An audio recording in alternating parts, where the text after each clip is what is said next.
Hello friends, ओम श्री गणेशाय नमः। जय माँ लक्ष्मी, जय झूलेलाल। आप सभी का स्वागत है आपके अपने यूट्यूब चैनल पर। फ्रेंड्स, आज हम आपको इस वीडियो में बताने जा रहे हैं सिंधी माँ लक्ष्मी की सगड़े की कथा और संपूर्ण पूजन विधि के बारे में। फ्रेंड्स, वीडियो शुरू करने से पहले आपसे रिक्वेस्ट है, अगर आप हमारे चैनल पर नए हैं और आपने अभी तक चैनल को सब्सक्राइब नहीं किया है तो प्लीज़ सब्सक्राइब कीजिएगा चैनल को, साथ ही प्रेस कीजिएगा बेल आइकन को, जिससे नए वीडियो से रिलेटेड नोटिफिकेशन आपको तुरंत प्राप्त हो सके। और वीडियो पसंद आने पर वीडियो को लाइक और शेयर ज़रूर कीजिएगा ताकि सभी भक्तों को इस वीडियो का लाभ प्राप्त हो सके। और कमेंट बॉक्स में जय माँ लक्ष्मी जरूर लिखिएगा। तीज त्योहार किसी भी धर्म व संस्कृति की पहचान व धरोहर होते हैं। हमारे देश में विभिन्न धर्म व समुदाय के लोग एकजुट होकर रहते हैं। यहाँ के लोग सभी धर्मों के त्योहार एकजुट होकर मनाते हैं। यूं तो श्राद्ध पक्ष में पितरों के निमित्त दान करने की परंपरा है, किंतु 8वें श्राद्ध के दिन सिंधी समुदाय के लोग महालक्ष्मी पर्व को मनाते हैं। इस दिन धन की देवी लक्ष्मी जी की पूजा की जाती है। फ्रेंड्स, अब आइए जानते हैं महालक्ष्मी के सगड़े की संपूर्ण पूजा विधि के बारे में।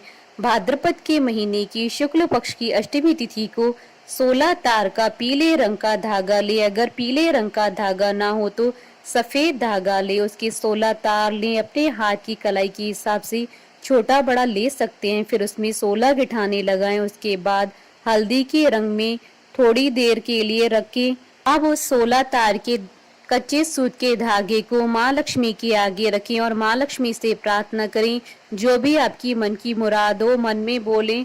माँ लक्ष्मी आपकी हर मनोकामना पूरी करेंगी। प्रार्थना सच्चे विश्वास से करें। घर में जितने सदस्य हो उतने डोरे बनाने चाहिए। हर सदस्य की कलाई पर भाद्रपद महीने की शुक्ल पक्ष की अष्टमी तिथि को धागा बांधे और कृष्ण पक्ष की अष्टमी तिथि को एक चौकी पर लाल रंग का कपड़ा बिछाएं। उस पर माँ लक्ष्मी का चित्र या मूर्ति स्थापित करें। उसके बाद महालक्ष्मी के आगे कलश की स्थापना करें और एक बाजार से मिट्टी से बनाया हुआ घोड़ा लाकर उसकी भी पूजा करें। सबसे पहले मीठा रोट बनाएं और तितर बनाएं। फ्रेंड्स, मीठा रोट बनाने की विधि आप देख सकते हैं हमारे चैनल पर। उसका लिंक आपको डिस्क्रिप्शन बॉक्स में भी मिल जाएगा। उसके बाद माँ लक्ष्मी के चित्र पर हरी दुर्वा से जल छिड़कें और कुमकुम का तिलक लगाएं। उसके बाद अक्षत चढ़ाएं। चौमुखा दीपक आटे का बनाएं। देसी घी डालकर 4 बत्ती रखकर दीप प्रज्वलित करें। माता को जो आपने रोट व तितर बनाए हैं उसी का भोग लगाएं। सगड़ा यानी डोरा जो आपने बांधा था वह खोलें और हाथ में लें और कथा सुने। सगड़े को तितर में लपेटकर फिर घोड़े के आगे रखें। उसके बाद हरी धूप से अपने ऊपर 16 बार जल छिड़कें और माँ से प्रार्थना करें कि हमसे पूजा करने में कोई गलती हुई है तो उसके लिए क्षमा करें। अगर शुक्ल पक्ष की अष्टमी तिथि को महालक्ष्मी का सगड़ा बांधना भूल जाएं या किसी कारणवश न बांध पाए तो आप महालक्ष्मी का सगड़ा कृष्ण पक्ष की अष्टमी तिथि को बांधकर महालक्ष्मी की पूजा कर उसके बाद सगड़ा छोड़ सकते हैं। फ्रेंड्स, अब आइए प्रारंभ करें सिंधी महालक्ष्मी के सगड़े की कथा। जैसा कि मान्यता है कि हर त्योहार को मनाने के पीछे कोई न कोई कथा जुड़ी होती है, तो महालक्ष्मी के पर्व से जुड़ी हुई कथा इस प्रकार है। उज्जैन शहर में एक न्यायकारी और धर्मात्मा राजा राज करता था, जिसका नाम मंगलीक था। उनके राज्य में बड़ी एकता थी और प्रजा उनसे बहुत खुश थी। एक दिन राजा शिकार करते करते जंगल में गए। वहां पर गोपियां महालक्ष्मी जी की पूजा कर रही थीं। पूजा पूरी होने के पश्चात एक गोपी ने राजा के पास आकर उनको महालक्ष्मी जी का सगड़ा दिया और व्रत की विधि बताई, जो इस प्रकार है। सिंधी भाद्रपद महीने की शुक्ल पक्ष की अष्टमी तिथि को महालक्ष्मी का व्रत रखकर पूजा करें और हल्दी के रंग में कच्चे सूत की 16 तारें बनाकर एक सगड़ा बनाएं और उसमें 16 गठाने लगाएं। उसके पश्चात सिंधी भाद्रपद मास के कृष्ण पक्ष की अष्टमी तिथि को व्रत रखकर महालक्ष्मी का पूजन करें और सगड़ा छोड़ें। राजा ने गोपियों से वह सगड़ा लिया और आकर अपनी स्त्री चंद्रावती को दिया और व्रत की पूरी विधि और महिमा बताई। उसके पश्चात राजा दरबार में चले गए, लेकिन रानी ने अपमान में आकर वह सगड़ा नहीं पहना और उसको फेंक दिया, जिसके कारण उसको बहुत दुख देखना पड़ा। एक दिन की बात है, राजा और रानी सुबह उठे तो राजा की नज़र खिड़की के बाहर पड़ी, जहां उन्होंने किसी इंसान को देखा।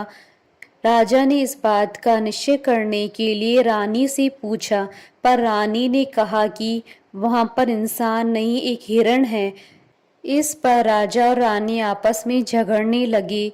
अंत में फैसला हुआ कि जिसकी बात झूठ साबित हुई उसको ये शहर छोड़ के जाना पड़ेगा। राजा ने सिपाही भेजे और सिपाही जल्दी पता करके आए और उन्होंने खबर दी कि वहां पर एक इंसान आके रह रहा है, जिस कारण राजा ने रानी को शहर से निकाला दे दिया।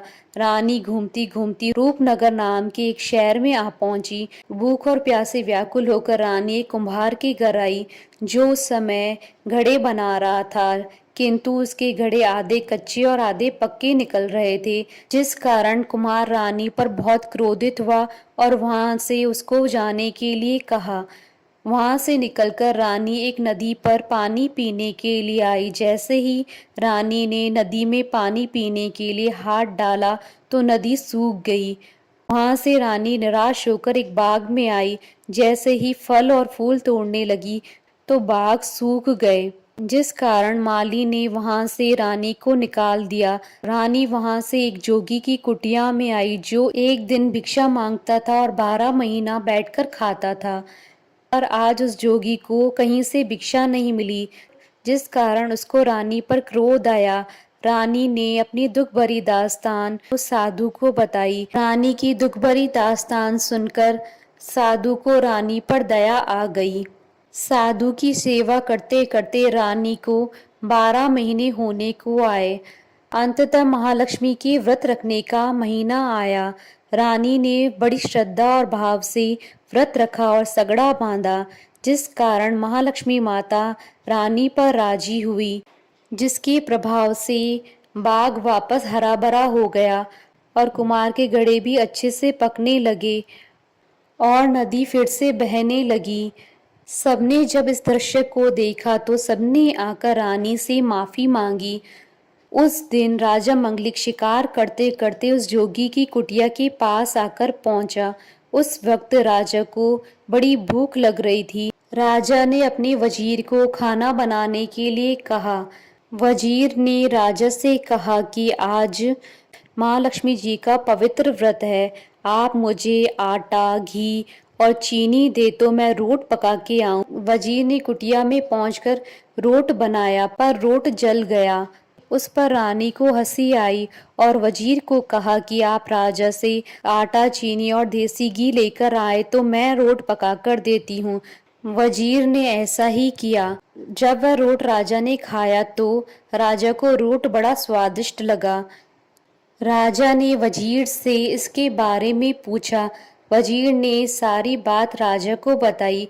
राजा ने जैसे ही कुटिया के अंदर प्रवेश किया, वहां पर अपनी पत्नी चंद्रावती को देखकर बहुत ही प्रसन्न हुआ और साधु से विदा लेकर राजा अपनी रानी को लेकर वापस राजमहल आया। जो भी पूर्ण श्रद्धा से महालक्ष्मी जी का व्रत करता है और कथा सुनता है, उसकी मन की सभी मुरादें पूरी होती हैं और माँ लक्ष्मी अपने भक्तों का भला करके उन्हें धन धान्य से परिपूर्ण कर देती हैं। इस प्रकार घर के सभी सदस्यों को सगड़ा पहनाकर अष्टमी को उसे मीठे रोट पर लपेटकर ब्राह्मण के यहाँ पूजा करके फिर अखा डालकर दिया जाता है।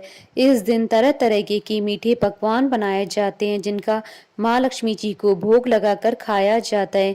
इनमें प्रमुख है सतपुड़ा, सेवैयाँ, मीठे गच, मीठे चावल, खीर आदि। यह त्यौहार हमें यह संदेश देता है कि धन का कभी घमंड नहीं करना चाहिए। जो भी लक्ष्मी जी का अनादर करता है, माँ लक्ष्मी जी वहां से रुष्ट होकर चली जाती है। जो नम्रता और आदर से लक्ष्मी जी का आह्वान करता है, उनके यहाँ लक्ष्मी सदैव निवास करती हैं।